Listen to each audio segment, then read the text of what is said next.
চৈত্র মাসে চড়ক মেলা দেখতে যাব বিকেলবেলা। হয়তো ছোটবেলায় সবাই এটা পড়েছিলে। চৈত্র সংক্রান্তির দিন চলে গেছিলাম ত্রিপুরার উদয়পুরের ঐতিহ্যবাহী গাজন নৃত্য ও চড়ক পূজা দেখার জন্য, যেটা মহাদেব বাড়িতে হয়।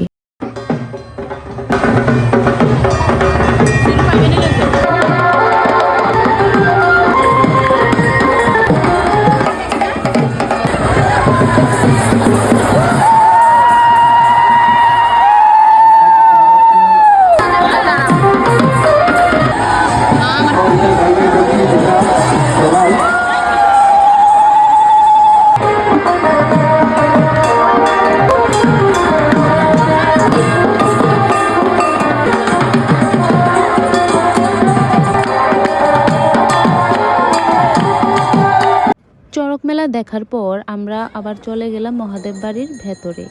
ঠাকুরকে দর্শন করার পর কিছুক্ষণ থেকে চলে গেলাম বাড়ি।